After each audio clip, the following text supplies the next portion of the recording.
What's up, everybody? Welcome back to another episode of the Couch Coaches podcast. If it's not obvious already, we are in a different spot today for the podcast.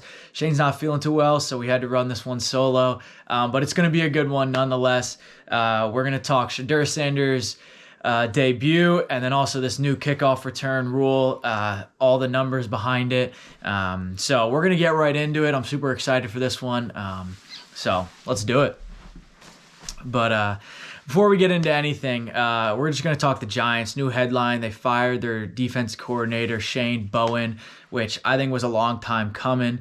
The Giants have blown 4 or 5 games this year on the road, winning by 10 points in the fourth quarter 4 times, and then they lost this past weekend to the Lions.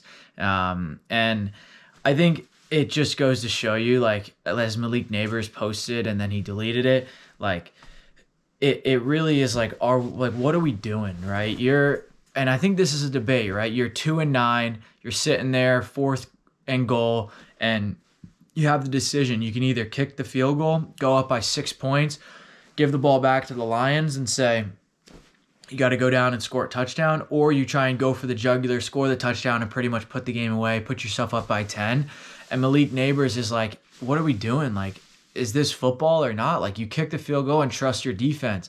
And I think the Giants, it came down to just not trusting their defense, and they opted to go for it. Obviously didn't get it. The Lions go down, kick the field goal, go to overtime, and you lose in overtime. And so it's another situation of you just made the wrong decision. I think if they end up scoring, then it's a different conversation, but we've just seen it throughout the whole season that they're just constantly make the wrong decisions at the coaching level. And you also got to take it from the position of Mike Kafka. He's fighting for his job right now. You know, like he's basically coaching the last 6 games for his job. He wants to win as many games as possible, show that he's worth the head coaching job next year, which I really hope he's not. We'll get into that in another episode, probably maybe in the offseason, of who we think the Giants coach might be, but Lord willing, it's not Kafka.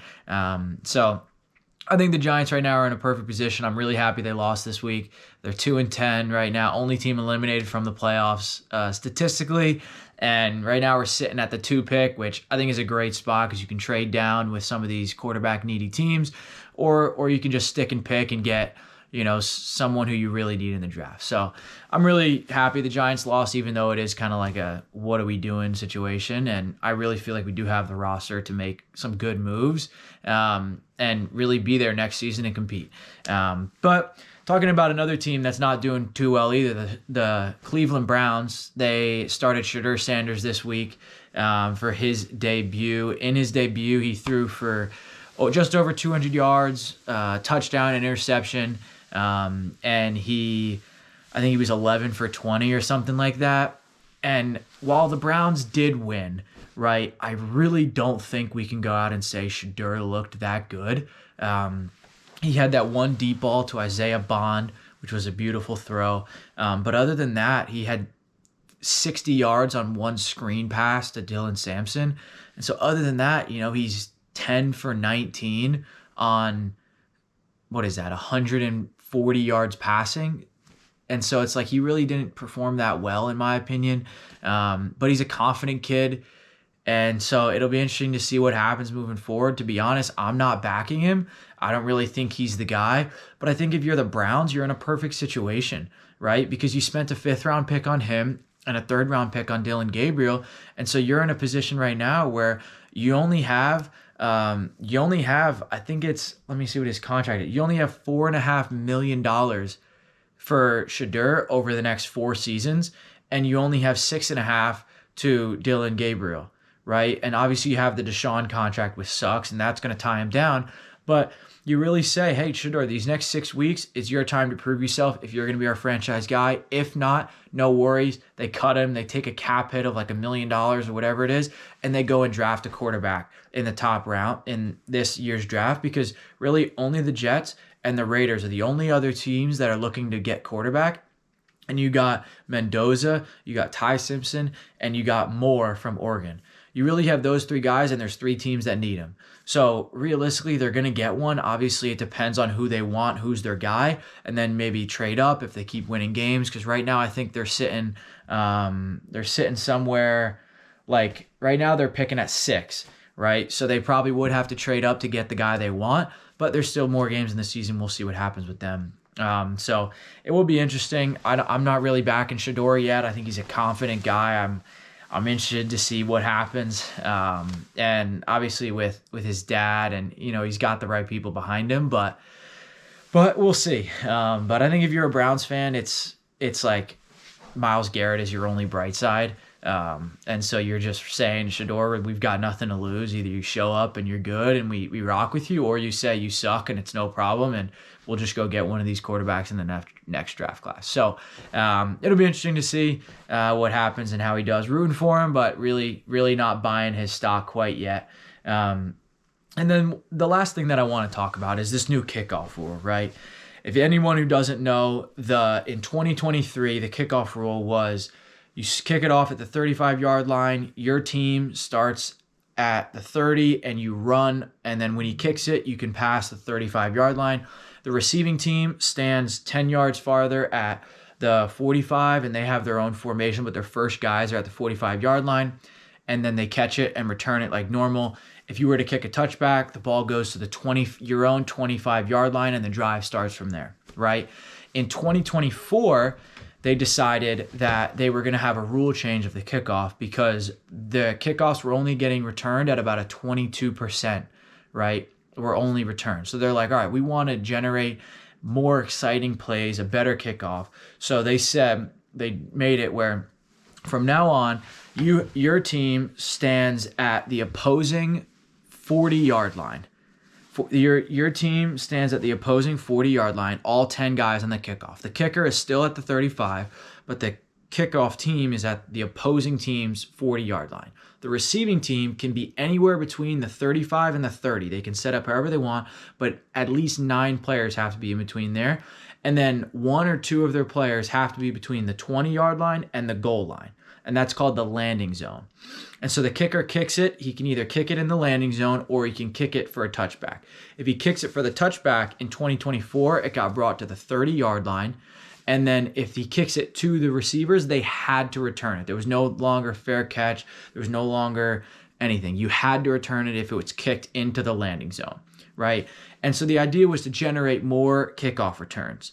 However, we saw that kicking teams didn't really care to bring the ball to the 30-yard line. So it's still, in 2024, it brought it up, but it was still only a 32.8% return rate. So it brought it up a little bit, but still not as significant, right? They still weren't getting the kickoff returns that they wanted. The only thing it really did was it decreased the concussions in 2023 from 20 to only 8 concussions in 2024, which is obviously a positive because we don't want people getting hurt, but he really didn't do anything in terms of like the kickoffs. So they decided to make a rule change now in 2025 where now you can, if you kick a touchback, it comes to the 35-yard line instead of the 30. Now that gives basically the kickoff team, it less incentivizes them to kick it for a touchback, and it forces them to kick it so that the other team can return it, right? Which this we've so far seen as a success in the sense of that's what they want to do, create more opportunities for kickoffs, right? So right now we're looking at it's 79% so far for a kickoff return percentage through week 12 of the NFL season. So it's obviously in that sense, it's a success, right? And we're decreasing the concussions. There's only been 8 concussions so far this year. So for their purpose and what they're trying to have it be, it's right now, it's a success. But the one thing that I want to talk about that I really disagree with is the onside rule that comes with it, right? But before, you could just kick an onside at any point in the game. The ball just has to go 10 yards and you can recover it. So teams would do it obviously in the fourth quarter. If you're losing, you'd want to do it and get the ball. But you can also do it earlier in the game in the second quarter, just randomly catch a team off guard, get the ball, and completely change the game. It's basically like getting an extra possession, right? You can take the chance and do it. But now with this new kickoff rule, when they put it in 2024, only the losing team in the fourth quarter could do an onside kick, and they had to declare it, like make it known so everyone knows that they're having a kickoff return. Which, in my opinion, it's like you're basically allowing them to know this is what we want to do, and they can perfectly set up their defense to recover it. And I just think it's less interesting. It's not as exciting. The onside kick was no longer, that extra factor. It's not there anymore. And so I think that factor of it, it's missing. And then they changed it to where this year now you can do it, but you have to be losing, but you can do it in any quarter. So it's not just the fourth quarter. You can do it in the second quarter, but you have to be losing. So again, it means, why would I let them know I'm doing an onside kick in the second quarter? It's basically like the rule didn't change at all, because it's like, what would be the incentive? And now I'm sitting there and I'm saying, I can't get an extra possession in that way anymore. It's impossible for me to do it without letting them know. And I'm never going to do it in the second quarter, because I don't want to give up that field position in a game where it's harder to receive it on an onside kick to get it back, right? And I'm sitting there watching the Georgia versus Texas game 2 weeks ago. And I see Georgia in, I think it was the third or fourth quarter, and they're up big on Texas, right? A couple touchdowns. And they do an onside kick in the third quarter, catches Texas off guard. It's like, you're winning, and it's like, why would you do it? Georgia recovers the onside kick, goes down, scores another touchdown, and basically puts the nail in the coffin against Texas, and they blow them out, right? But I think something like that it's a perfect example. You're up by a couple scores. You don't want to give the ball back, let them drive down the field, potentially score, and now you got a game. You do the onside kick. No one's expecting it. You recover it, go down, score, and basically now the game's over. And it's just a way where they just completely solidified the game for themselves.